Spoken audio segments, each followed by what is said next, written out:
기다리시던 더 끔찍한 이불을 가지고 찾아왔습니다. 법은 당신의 눈물을 닦아주지 않습니다. 오직 서류만 믿을 뿐입니다. 자식에게 전 재산을 줬는데 이제 와서 돌려받고 싶으시다고요? 죄송하지만 법은 당신을 도와줄 수 없습니다. 왜냐고요? 당신이 준 그 돈은 법적으로 아무 조건 없는 증여이기 때문입니다. 아들의 무릎 꿇은 약속, 딸의 눈물 섞인 다짐. 법정에서는 그저 입증할 수 없는 소음에 불과합니다. 실제로 부양료 소송을 제기한 노인 중 승소하는 비율은 생각보다 처참합니다. 설마 내 자식이라는 그 안일한 믿음이 어떻게 당신의 노후를 법적 사각지대로 내모는지, 그리고 독사 같은 자식 앞에서도 내 재산을 100% 지켜낼 수 있는 악마의 계약서는 어떻게 쓰는지 지금 그 잔인한 진실을 하나씩 파헤쳐 보겠습니다. 오늘 이 영상을 보지 않는다면 당신의 인감도장은 당신의 무덤을 파는 삽이 될 것입니다. 아버지, 거기 계신 거 다 알아요. 문 좀 열어보세요. 빌라 판 돈 조금만 더 융통해 주시면 안 돼요? 너희들 정말 나한테 왜 그러니? 나 이제 낼 월세도 없다. 아버지는 기초연금 나오잖아요. 저희는 지금 애들 학원비가 밀려서 길바닥에 나앉게 생겼다니까요. 낡은 철문 너머로 들려오는 아들의 목소리는 이제 그리움이 아닌 공포로 다가왔습니다. 김철수 씨는 숨죽인 채 낡은 이불을 머리 끝까지 뒤집어 썼습니다. 자식에게 모든 것을 내어준 뒤 돌아온 것은 평온한 노후가 아니라 남은 뼛속까지 발라먹으려는 자식의 지독한 탐욕이었습니다. 거울 속에 비친 자신의 모습은 한때 현장을 호령하던 당당한 사내의 모습이 아니었습니다.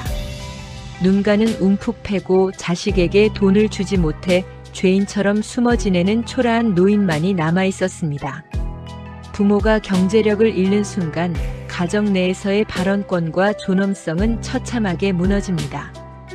김 씨가 돈을 쥐고 있었을 때 아들은 효자의 가면을 쓰고 매 주말마다 찾아와 어깨를 주물렀습니다. 하지만 돈이 마르자 아들은 가면을 벗어 던졌습니다. 자식의 효심이 부모의 통장 잔고와 정비례한다는 사실을 김 씨는 너무 늦게 깨달았습니다. 우리는 자식에게 미안한 부모가 되지 않기 위해 노력하지만 사실 가장 피해야 할 것은 우습게 보이는 부모가 되는 것입니다. 경제적 자립은 단순히 먹고 사는 문제를 넘어 자식으로부터 인격적인 대우를 받아낼 수 있는 최소한의 방어선입니다. 김 씨가 느꼈던 그 비참한 패배감은 자식이 준 것이 아니라 스스로 방어선을 허물어버린 결과였습니다. 여기서 냉정한 통계 하나를 살펴보겠습니다. 대한민국 60대 이상 가구의 자산 80% 이상이 부동산에 묶여 있습니다. 그리고 그 부동산의 상당 부분은 자녀의 결혼 자금이나 전세 자금 지원을 위해 담보로 잡히거나 처분됩니다. 전문가들은 이를 노후 파산의 전형적인 코스라고 부릅니다. 자녀는 부모의 지원을 발판 삼아 새로운 삶을 시작하지만 부모는 그 순간부터 가난의 늪으로 빠져들기 때문입니다. 시청자 여러분, 냉정하게 계산해 보십시오.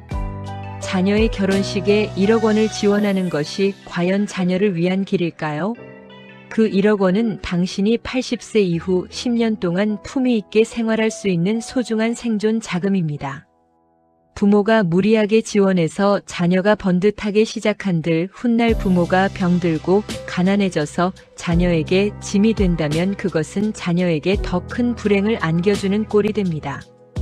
실제로 자녀에게 거액을 지원한 부모의 70% 이상이 노후 생활비 부족을 겪고 있으며 그중 절반 이상은 자녀로부터 정기적인 생활비를 받지 못하고 있다는 조사 결과가 있습니다. 자녀는 부모가 준 돈을 당연한 권리로 여기고 부모는 투자한 보상을 기대하지만 그 괴리에서 비극은 잉태됩니다. 이 구간에서 시청자 여러분의 이탈을 막기 위해 한 가지 조언을 드립니다. 자녀의 결혼 자금 지원은 반드시 상환 계획이 있거나 아니면 전혀 돌려받지 않아도 생활에 지장이 없는 범위 내에서만 이루어져야 합니다. 그 외의 모든 지원은 사랑이 아니라 무모한 희생일 뿐입니다. 그렇다면 자식에게 아예 아무것도 주지 말아야 할까요? 그것 또한 자식과의 관계를 단절시키는 극단적인 선택이 될 수 있습니다. 지혜로운 부모는 당근과 채찍을 자산에 녹여냅니다. 이른바 상속의 기술입니다. 재산을 한꺼번에 넘겨주는 증여 대신 사후에 넘겨주는 상속을 원칙으로 삼으십시오. 첫 번째 전략은 수익형 부동산의 소유권 사수입니다. 건물이든 아파트든 명의는 부모가 갖되 거기서 나오는 임대 수익의 일부를 자녀에게 용돈 형식으로 지급하는 것입니다. 자녀 입장에서는 부모님이 살아계셔야 경제적 이득이 지속되므로 자연스럽게 부모의 건강과 안부를 챙기게 됩니다. 두 번째는 조건부 유언장의 작성입니다. 나를 정기적으로 방문하고 부양한 기록이 있는 자녀에게 가산점을 준다는 내용을 유언장에 명시하고 공증을 받는 것입니다. 이는 자녀들에게 건강한 경쟁심을 유도하며 부모 부양을 방치할 수 없는 법적, 심리적 장치가 됩니다. 세 번째는 종신보험의 활용입니다. 사망 시 자녀에게 거액의 보험금이 돌아가도록 설정하되 그 수혜자를 자녀로 지정함으로써 자녀가 부모의 장례비나 상속세 부담 없이 자산을 물려받게 돕는 것입니다. 이 과정에서 부모는 생전에 연금 전환 기능을 통해 자신의 생활비를 확보할 수 있습니다. 내가 돈을 쓰고 있어도 자식에게 줄 것이 남아있다는 안도감, 그것이 부모와 자식 사이의 긴장감을 완화해 줍니다. 김철수 씨의 마지막 길을 배웅한 것은 자식이 아니라 평소 그에게 우유를 배달하던 배달원이었습니다. 며칠째 우유가 쌓여 있는 것을 이상하게 여긴 배달원의 신고가 아니었다면 김 씨는 더 오랜 시간 그 차가운 방에 방치되었을 것입니다. 이 비극적인 결말은 우리에게 중요한 교훈을 줍니다. 자식만이 유일한 구명줄이 되어서는 안 된다는 것입니다. 김 씨의 방에 남겨진 영원짜리 통장은 그가 세상과 소통할 마지막 수단을 잃었음을 의미하기도 합니다. 돈이 없어도 마음을 나눌 사람이 곁에 있다면 그 통장은 결코 영원이 아닙니다. 사람의 온기가 잔고로 남는 삶, 그것이 진정한 노후의 성공입니다. 우리는 지금까지 김철수 씨의 비극을 통해 효의 민낯과 노후 준비의 냉혹한 현실을 살펴보았습니다. 영원짜리 통장을 가슴에 품고 떠난 한 남자의 이야기는 지금 이 시대를 살아가는 모든 부모에게 던지는 마지막 경고입니다. 사회적 가족이란 혈연으로 맺어지지는 않았지만 일상적으로 안부를 확인하고 위급 상황에서 도움을 주고받는 관계를 말합니다. 이웃사촌, 복지관 동료, 동네 상점 주인 등이 그 대상이 될 수 있습니다. 자식에게 쏟았던 정성의 10%만 주변 이웃에게 돌리십시오. 함께 식사하고 이야기를 나눌 수 있는 친구 3명만 있어도 고독사의 위험은 90% 이상 줄어듭니다. 또한 지자체에서 운영하는 독거노인 응급안전 안심 서비스나 AI 안부 전화 시스템을 적극 활용하십시오. 움직임 감지 센서를 설치하거나 주기적으로 걸려 오는 인공지능의 전화를 받는 것만으로도 불의의 사고를 예방할 수 있습니다. 자식에게 짐이 되기 싫다는 자존심 때문에 이런 서비스를 거절하지 마십시오. 이것은 자존심의 문제가 아니라 생존의 문제입니다. 여러분의 통장에는 지금 얼마가 들어 있습니까? 그리고 그 돈은 누구를 위해 쓰일 예정입니까?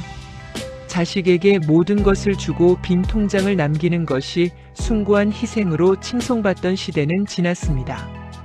이제는 자신을 사랑하는 부모가 자식에게도 존경받는 시대입니다. 자식의 손을 잡기 전에 먼저 자신의 무릎을 세우십시오. 자식의 앞길을 닦아주기 전에 당신이 걸어갈 마지막 길에 등불을 켜십시오. 사랑이라는 이름으로 행해지는 수많은 선택이 때로는 칼날이 되어 돌아오기도 합니다. 하지만 그 칼날을 막을 방패 또한 여러분의 손에 들려 있습니다. 냉정해지십시오. 치밀해지십시오. 그리고 무엇보다 당신 자신의 삶을 가장 소중히 여기십시오. 영원짜리 통장은 김철수 씨 한 명으로 족합니다. 여러분의 통장 잔고가 마지막 순간까지 여러분의 품위를 지켜주는 든든한 버팀목이 되길 바랍니다. 이 이야기가 여러분의 노후를 바꾸는 작은 씨앗이 되었기를 소망합니다. 제가 쓴 대학 등록금이랑 유학비 다 계산해서 드릴 테니까 이제 제 인생에서 상관 마세요. 내가 어떻게 그런 말을 하니? 내가 너를 위해 팔아치운 땅이 몇 마지기인데 누가 팔라고 했어요? 그건 아버지 만족이었잖아요. 저를 감정 쓰레기통으로 쓰지 마시라고요. 어느 지방 법원 가사 조정실, 7순을 넘긴 노모와 30 중반의 아들이 마주 앉아 짐승 같은 포효를 내뱉고 있었습니다. 김철수 씨의 사례가 자식에게 다 줘서 망한 경우라면 이 사연은 자식에게 올인한 보상을 요구하다 가정이 파탄난 사례입니다. 부모는 자식에게 쏟아부은 돈을 노후 적금이라 생각했고 자식은 그 돈을 숨막히는 빚이라 느꼈습니다. 최근 급증하는 부모 자녀 간의 손해배상 소송이나 부양료 소송의 이면에는 이 지독한 보상 심리가 깔려 있습니다. 부모는 자식의 성공을 위해 자신의 노후를 갈아 넣었으니 당연히 자식이 자신을 부양해야 한다고 믿습니다. 하지만 자식 세대는 말합니다. 부모님이 원해서 한 투자를 왜 우리가 책임져야 하느냐고 말입니다. 이 파탄의 시작은 조건 없는 사랑이라는 미명하에 이루어진 계산적인 희생이었습니다. 자식에게 모든 것을 쏟아붓고 빈털터리가 된 부모가 자식의 일거수일투족을 간섭하고 보상을 요구할 때 효도는 지독한 채무 관계로 변질됩니다. 결국 아들은 부모님이 대준 전세 자금을 대출받아 상환하며 이걸로 인연을 끊자는 선언을 하기에 이르렀습니다. 돈으로 맺어진 관계는 돈으로 청산되는 법입니다. 김철수 씨가 단칸방에서 죽음을 기다릴 때 가장 큰 고통은 배고픔이 아니라 침묵이었습니다. 하루 종일 누구와도 말을 섞지 않고 오직 자식의 전화 한 통만을 기다리며 충전기 불빛만 바라보는 삶. 많은 은퇴 세대가 겪는 자식 의존증은 알코올 중독보다 무서운 정신적 질병입니다. 전문가들은 노후의 행복을 자식이라는 외통수에 걸지 말라고 경고합니다. 자식의 안부 전화 한 통에 하루의 기분이 좌지우지되는 삶은 이미 노예의 삶과 다를 바 없습니다. 김 씨가 만약 자식에게 쏟았던 관심의 일부를 자신의 취미나 지역 커뮤니티에 투자했더라면 그의 마지막은 그토록 적막하지 않았을 것입니다. 이를 극복하기 위해서는 심리적 탯줄을 끊어야 합니다. 자식이 바빠서 연락을 못하는 것이 아니라 이제 자식은 자식의 궤도를 돌고 있음을 인정해야 합니다. 전화기를 내려놓고 밖으로 나가십시오. 복지관에서 배우는 서예 한자, 동네 산책길에서 만난 이웃과의 가벼운 인사 한마디가 자식의 의무적인 안부 전화보다 당신의 뇌세포를 더 건강하게 활성화합니다. 자식에게 왜 연락 안 하니라고 타박하는 대신 나 오늘 친구들과 여행 가느라 바쁘니 전화하지 마라고 말할 수 있는 부모가 되십시오. 당신이 스스로의 삶으로 바쁘고 즐거울 때 자식들은 비로소 당신을 걱정해야 할 대상이 아닌 멋진 인생의 선배로 바라보게 됩니다. 자산이 조금이라도 남아있는 분들이라면 이제는 유언을 구두로 남기는 구시대적 발상에서 벗어나야 합니다. 자식들이 부모 사후에 법정 싸움을 벌이는 것을 막고 동시에 부모의 생전 복지를 보장받는 세련된 방법이 있습니다. 바로 유언 대용 신탁입니다. 유언 공증은 부모가 죽은 뒤에야 효력이 발생하지만 유언 대용 신탁은 살아생전에는 금융기관이 내 자산을 관리하며 나에게 생활비를 꼬박꼬박 지급하게 하고 사후에는 지정된 자녀에게 자산이 넘어가도록 설계하는 제도입니다. 이 제도의 가장 큰 장점은 자녀가 부모를 홀대할 경우 수혜자를 변경할 수 있다는 강력한 통제권이 부모에게 남는다는 것입니다. 금융기관이라는 제3자가 개입하기 때문에 자녀들이 부모의 돈을 함부로 빼앗아갈 수 없으며 부모가 치매 등에 걸려 판단력이 흐려졌을 때도 자산이 엄격하게 보호됩니다. 내 돈을 내가 관리하기 힘들 때 나를 지켜줄 파수꾼을 세워두는 것이라 생각하시면 쉽습니다. 김철수 씨가 만약 빌라를 아들에게 바로 넘기지 않고 이런 신탁 제도를 활용했더라면 그는 죽는 날까지 빌라에서 나오는 임대료로 따뜻한 밥을 먹으며 살 수 있었을 것입니다. 법은 아는 만큼 당신을 지켜줍니다. 자식의 효심보다 금융 시스템의 철저함을 믿는 것이 현대 사회를 살아가는 지혜로운 부모의 자세입니다. 할머니, 나 이거 사줘. 한마디에 지갑을 여는 조부모님들 조심하셔야 합니다. 최근 노년층의 새로운 파산 원인으로 떠오르는 것이 바로 손주 육아와 손주 교육비 지원입니다. 내 자식에게 못한 것을 손주에게 해주고 싶은 보상 심리와 고생하는 자식 부부를 돕겠다는 희생정신이 결합된 위험한 사랑입니다.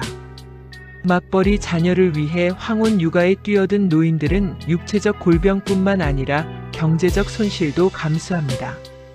자녀들이 주는 약간의 수고비는 골다공증 치료비와 보약값으로 다 나가기 일쑤이며 손주들의 간식비와 장난감 값을 대다 보면 정작 자신의 노후 자금은 야금야금 깎여나갑니다. 더 큰 문제는 자녀 부부가 이를 당연한 도움으로 여기기 시작할 때입니다. 육아를 도와주니 자녀들은 소비 수준을 낮추지 않고 오히려 부모의 자산에 기대어 생활 규모를 키웁니다. 결국 부모가 쓰러지거나 돈이 떨어지면 자녀 부부는 고마움보다 육아 공백과 지원 중단에 대한 불만을 먼저 터뜨립니다. 손주는 눈에 넣어도 아프지 않겠지만 그 손주가 대학에 갈 때 당신이 병원비가 없어 자식에게 짐이 된다면 그것이 과연 손주를 위한 길일까요? 손주에게 장난감을 사주는 대신 그 돈으로 당신의 건강검진을 한 번 더 받으십시오. 건강한 할머니, 할아버지가 끝까지 자리를 지키는 것이 손주에게 줄 수 있는 가장 큰 선물입니다. 인생의 마지막 10년, 우리는 얼마나 많은 짐을 지고 가야 할까요? 김철수 씨의 방에는 평생 버리지 못한 낡은 가구들과 쓸모없는 잡동사니들이 가득했습니다. 하지만 정작 그에게 필요했던 것은 따뜻한 국 한 그릇과 약값이었습니다. 노후 준비의 핵심은 자산의 증식이 아니라 자산의 유동화와 단순화입니다. 큰 집을 줄여 작은 집으로 가고 남은 차액을 연금으로 전환하십시오. 자식들에게 물려줄 땅을 미리 정리해 현금화하고 그 돈으로 배우자와 함께 전국 방방곡곡을 누비며 추억을 쌓으십시오. 죽을 때 남겨주는 유산은 자식들의 싸움만 부추기지만 살아서 자식들과 함께 보낸 즐거운 시간은 영원한 기억으로 남습니다. 자산 다이어트의 핵심은 0을 향해 가는 과정입니다. 내가 번 돈을 내가 다 쓰고 가는 것은 부끄러운 일이 아니라 인생이라는 마라톤을 완벽하게 완수한 사람만이 누릴 수 있는 특권입니다. 자식에게 이거 다 내 거다라고 말하는 대신 이걸로 내 노후를 멋지게 장식하고 갈 테니 너희도 너희 돈으로 멋지게 살아라라고 선언하십시오. 0원짜리 통장을 품고 죽은 김철수 씨의 비극은 그가 돈을 다 써서가 아니라 돈을 쓸 줄 몰라서 발생한 사건이었습니다. 여러분의 통장은 여러분의 인생을 위해 존재해야 합니다. 마지막 책장을 덮을 때 여러분의 통장 잔고는 0원이어도 좋습니다. 다만 그 과정이 자식에게 빼앗긴 0원이 아니라 여러분의 행복을 위해 기쁘게 소비된 0원이기를 바랍니다. 어머니, 이번 설에는 저희 처가 식구들이랑 해외여행 좀 다녀올게요. 용돈은 계좌로 보냈어요. 그래, 바쁠 텐데 가야지. 우리 걱정은 말고 잘 다녀오너라. 아버님, 요즘 애들 학원비가 너무 올라서 용돈을 조금 줄였어요. 이해해 주실 거죠? 전화를 끊은 김철수 씨의 아내는 텅 빈 식탁 앞에 멍하니 앉아 있었습니다. 명절을 맞아 시장에서 미리 사둔 조기며 아들이 좋아하던 나물거리들이 냉장고 안에서 차갑게 식어가고 있었습니다. 자식들에게 모든 자산을 내어주기 전 명절은 온 집안이 떠들썩한 축제였습니다. 하지만 통장이 비어버린 지금 명절은 자식들에게는 의무적인 지출의 날이 되었고 부모에게는 구걸하는 날처럼 변해버렸습니다. 자식들이 보내온 짧은 문자 메시지와 통장에 찍힌 몇십만 원의 숫자가 부모의 존재 가치를 대신하는 시대입니다. 많은 부모들이 자식의 부담을 덜어준답시고 바쁘면 오지 마라고 말하지만 그 말의 속뜻은 제발 와서 내 손 좀 잡아다오라는 처절한 외침입니다. 하지만 경제적 주도권을 잃은 부모의 목소리는 자식들의 바쁜 일상이라는 벽에 부딪혀 메아리 없이 사라집니다. 우리는 명절에 모여 앉아 고기를 굽는 풍경보다 각자의 방에서 스마트폰을 보며 자식의 SNS 사진을 훔쳐보는 노인들의 고독에 주목해야 합니다. 돈을 쥐고 있을 때의 명절과 빈손이 된 후의 명절은 공기부터 다릅니다. 자식의 효심이 자발적 방문이 아닌 계좌 이체로 대체되는 순간 가족의 정은 비즈니스 관계로 전락합니다. 여러분, 자식에게 모든 것을 주고 명절마다 빈집을 지키는 착한 부모가 되지 마십시오. 김철수 씨는 새벽 4시면 눈을 떴습니다.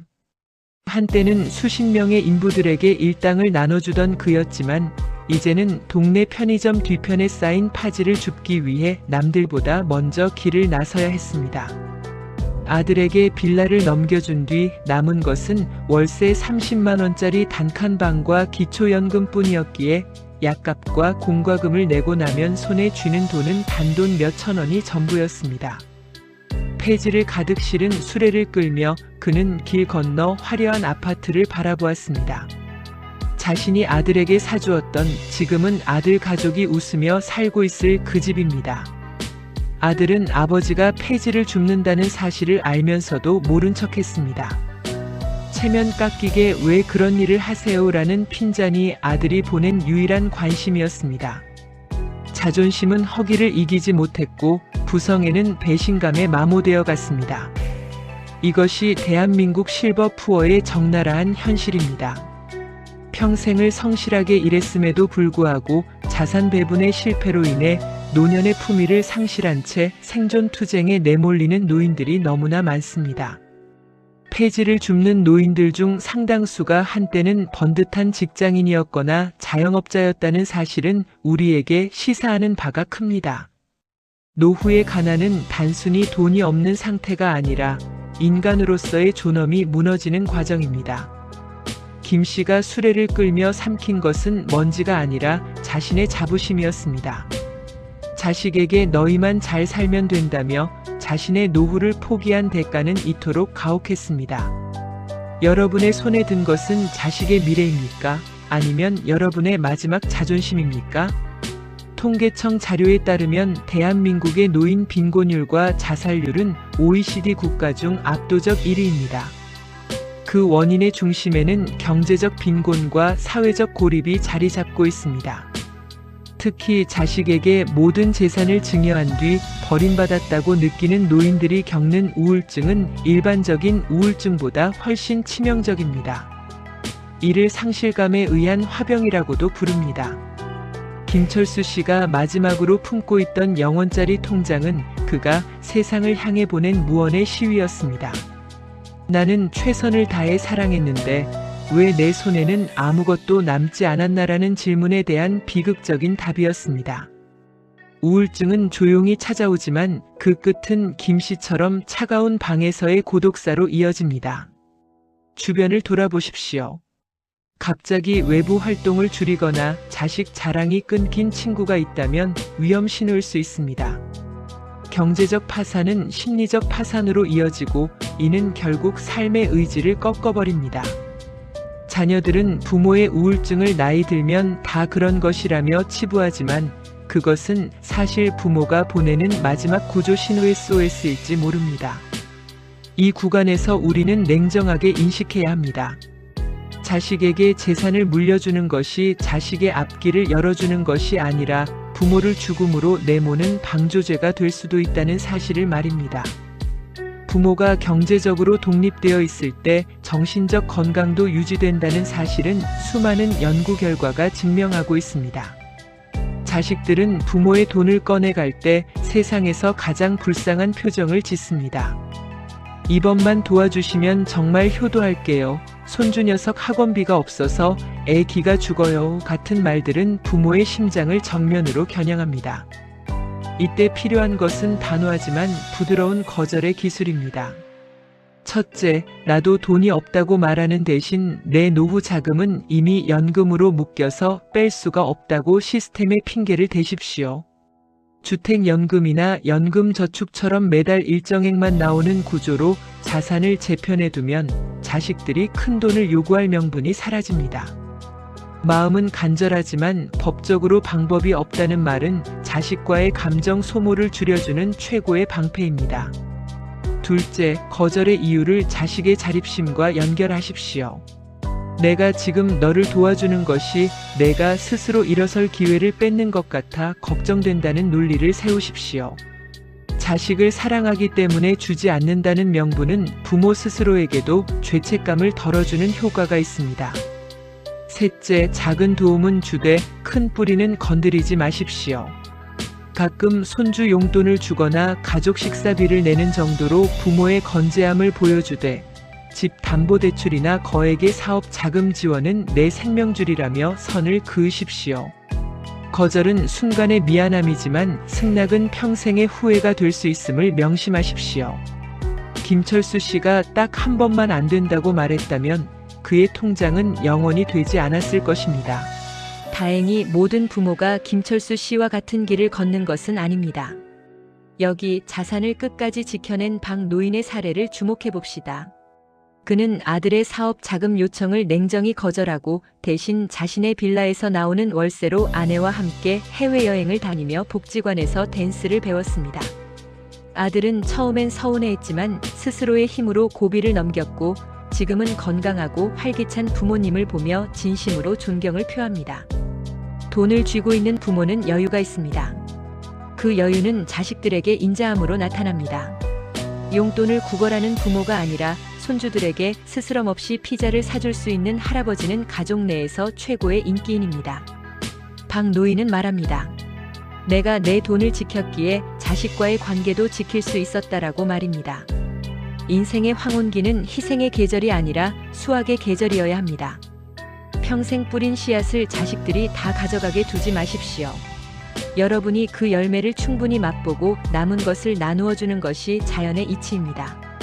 영원짜리 통장은 헌신의 증거가 아니라 계획 실패의 증거일 뿐입니다. 시청자 여러분, 당신의 통장에 찍힌 숫자가 당신의 웃음소리가 되고 당신의 건강한 두 다리가 되길 바랍니다. 자식에게 짐이 되지 않는 당당한 부모, 스스로를 책임지는 멋진 노년. 그것이 우리가 꿈꾸는 진정한 효의 완성입니다. 김철수 씨의 슬픈 사연은 여기서 끝내고 이제 여러분만의 행복한 노후 일기를 써내려 가시길 응원합니다. 어머니, 친구네는 이번에 아버님이 상가 건물 하나 미리 넘겨주셨대요. 세금도 아끼고 얼마나 좋아요. 그래. 하지만 우리 상가는 내 아버지랑 내 노후 자금인데 지금 넘기면 우리는 뭘로 사니? 에이, 저희가 매달 생활비 드린다니까요. 설마 저희가 딴 마음 먹을까봐 그러세요? 자식들의 이 달콤한 제안은 대개 절세와 효도라는 그럴듯한 포장지로 감싸져 있습니다. 부모의 마음은 약해지기 마련입니다. 내가 쥐고 있어봐야 죽으면 다 자식들 건데 조금 일찍 줘서 자식들 숨통 키워주는 게 부모 도리 아닐까 하는 생각이 드는 순간 비극의 톱니바퀴는 돌아가기 시작합니다.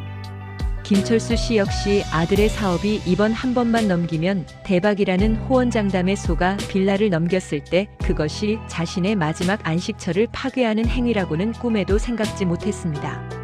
실제로 자산 상속을 일찍 마친 부모들 사이에서 공통적으로 나타나는 현상이 있습니다. 바로 권위의 상실입니다. 재산권이 넘어가는 순간 자식들의 태도는 미묘하게 변합니다.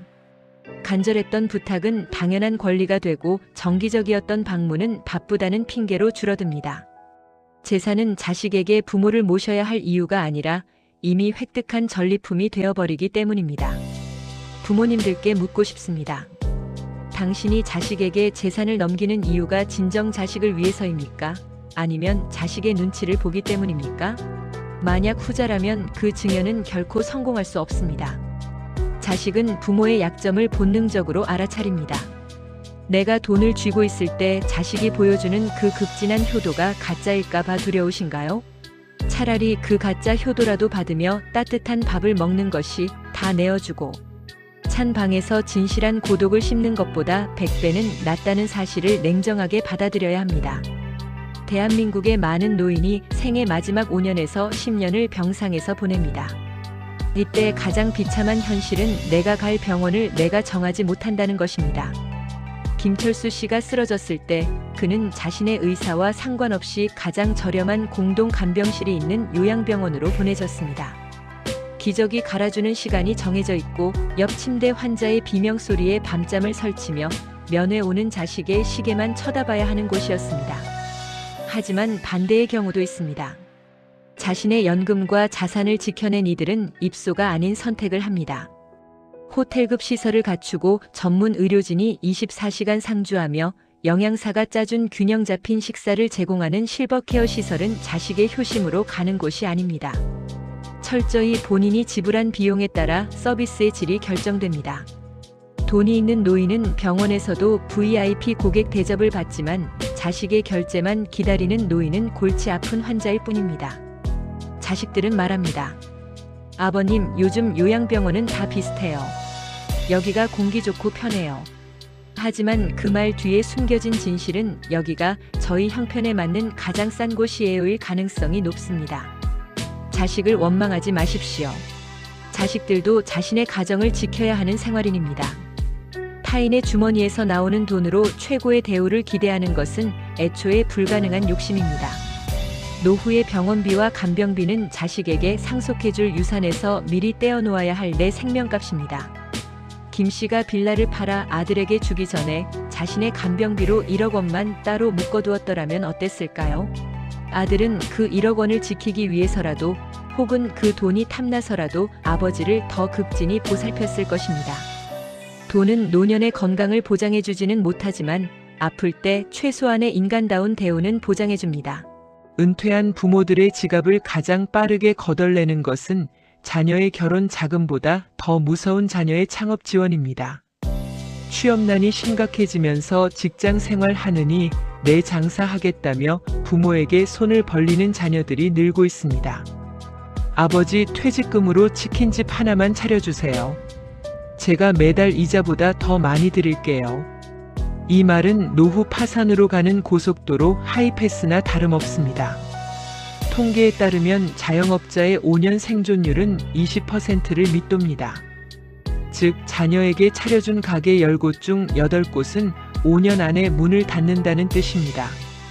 문제는 자녀의 사업이 망했을 때 자녀의 인생만 망하는 것이 아니라 투자자인 부모의 노후 자금까지 함께 증발한다는 점입니다. 김철수 씨의 아들 역시 그랬습니다. 아버지가 평생 모은 돈으로 시작한 사업이 기울자 아들은 미안함 때문에 오히려 아버지를 멀리하게 되었습니다. 돈을 잃으면 사람도 잃습니다.